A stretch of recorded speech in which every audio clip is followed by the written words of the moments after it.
It's been about a week now since Solo Leveling Arise has come out, and I've spent enough time in the game to feel like I can finally talk about it. I did have a first impressions video on the game, and I feel like I just something about it didn't gel with me, so I've decided to like redo the initial idea, and I want to talk about the game in a more generalized sense and just sort of my overall disappointment of it in some areas, because to be quite frank, the costly nature of the game is woefully disappointing. So the game has, obviously it has a great setting. Solo leveling is very popular for a reason. I've really enjoyed what I've seen of the franchise and the IP in general. The little story elements in the game I've actually really enjoyed. It gave me like short, quick snippets of main facets of Solo leveling story up until where I am in the game, and I actually enjoyed it. Like the little comic strips, really well done. Animations are nice. Really like that part of the game. Gameplay also very satisfying to pull off. Being able to play as Sung Jin Woo and also the hunters you acquire are very satisfying. The gameplay very sort of simplistic to get to grips with, but you know, there's a bit more depth to it as well. You know, there's the core attacks and timing your abilities properly and whatnot. The game itself, when broken down to its base elements, is actually quite fun. It is very enjoyable, and when I'm playing the game, I'm really enjoying it. But it has the old problem that some of the most frustrating gacha games on the market has, and that is just an overwhelming amount of paid bloat, shall we say, or advertisements. Not particularly in-game ads, but more specifically just so much unnecessary encouragement to spend money. As I've been speaking, in the background of this footage, there is this lovely little thing up here which just encourages you to spend money in every single way possible. So we have, you know, you got just the standard, hey, maybe you should wish. That's fine. Then it's like, hey, if you did wish, maybe you'd want the costume pack. Oh, by the way, that's going to cost you £22. Then we have, hey, another rate up banner. That's fine. That's whatever. Now we have the Hunter Pass. Every game has a Battle Pass in some form now. Battle Passes, for the most part, then sometimes they're good. A lot of the time they're not. They really suck when they have two different tiers of payment. So for the Premium Pass, which costs $1,500, which I don't actually know what that equates to. So that'd be about a tenner, because it looks like you get a bonus $11.50 as well. And that's just for tier 1. And then to get the second one, it's, you know, just £19. That's a lot of money. Then obviously you can do purchase XPs, which is, you know, of your own volition. That's the Hunter Pass done.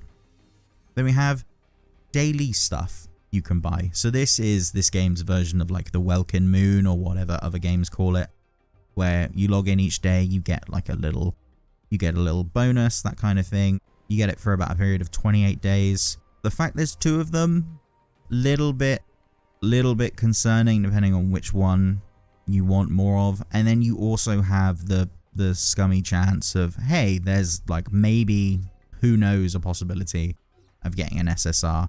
Keep buying and find out.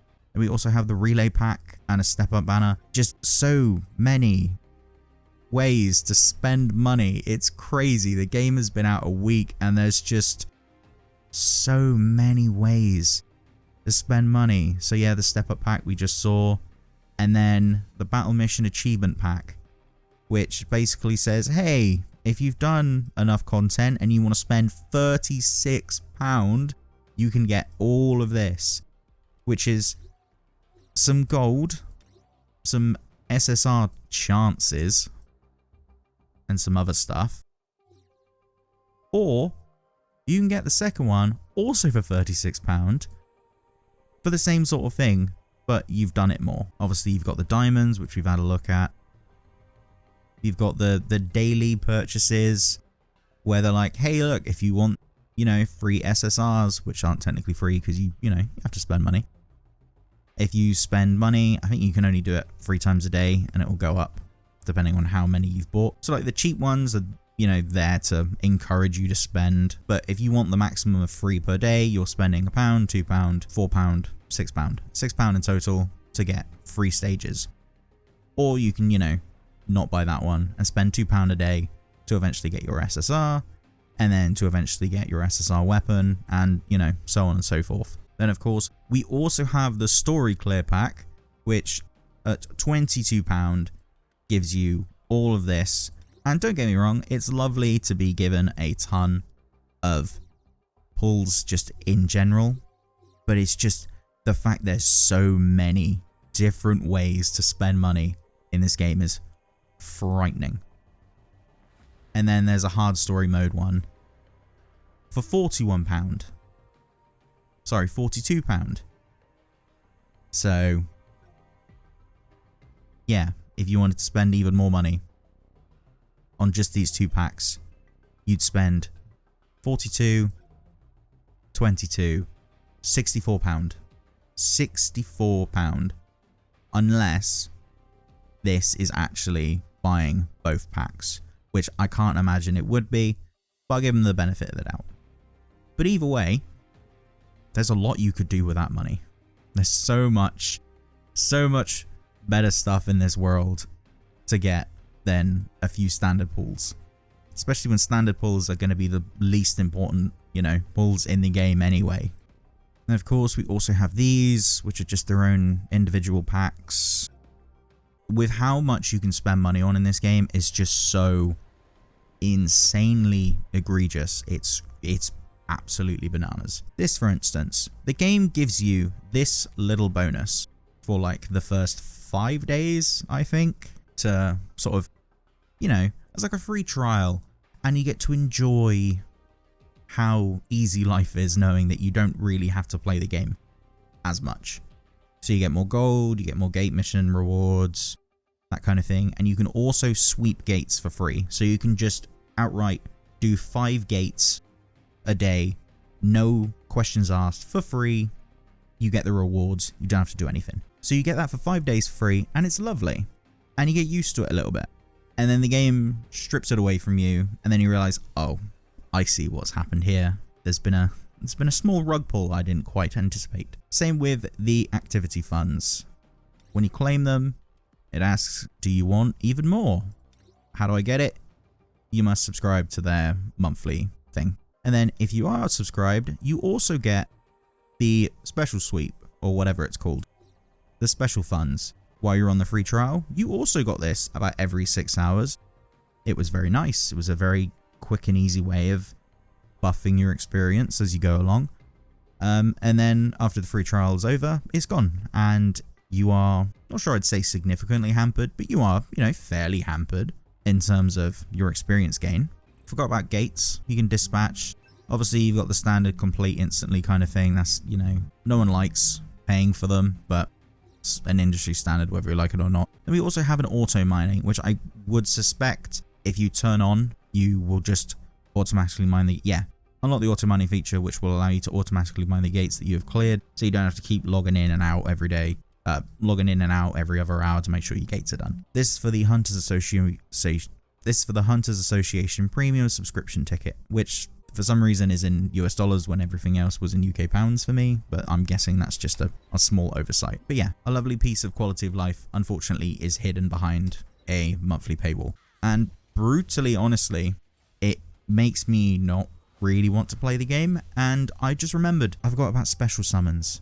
I've seen another game do this. I can't remember what it was off the top of my head. Essentially, you got to pull temples 15 times, and then you get to pick and choose which one you would like to keep. Say you pulled this, you really want this weapon, you confirm it, and you buy it. And the game, I think, gives you, it was like 3 days, if I'm not mistaken, for you to agree on whether you wanted to do it.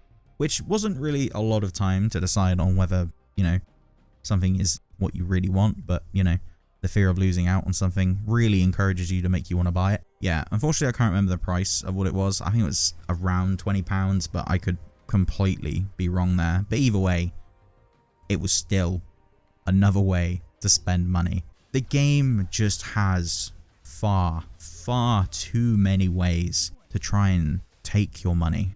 In a gacha, you expect a fair amount. The game's free.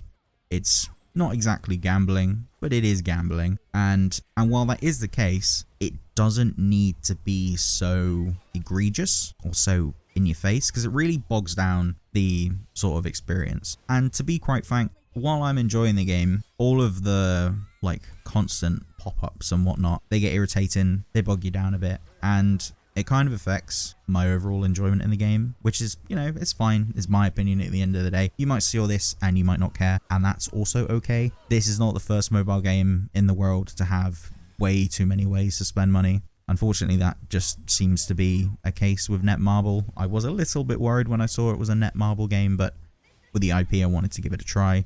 I don't really regret anything, but still, it's been a lot of fun, but just, it's frightening how many ways the game tries to get you to spend money. And I'm fine with spending money on a gacha, but it has to be a good reason to spend money or be worthwhile. Even my favorite mobile game, Another Eden, costs like £20 for a paid 10 pull.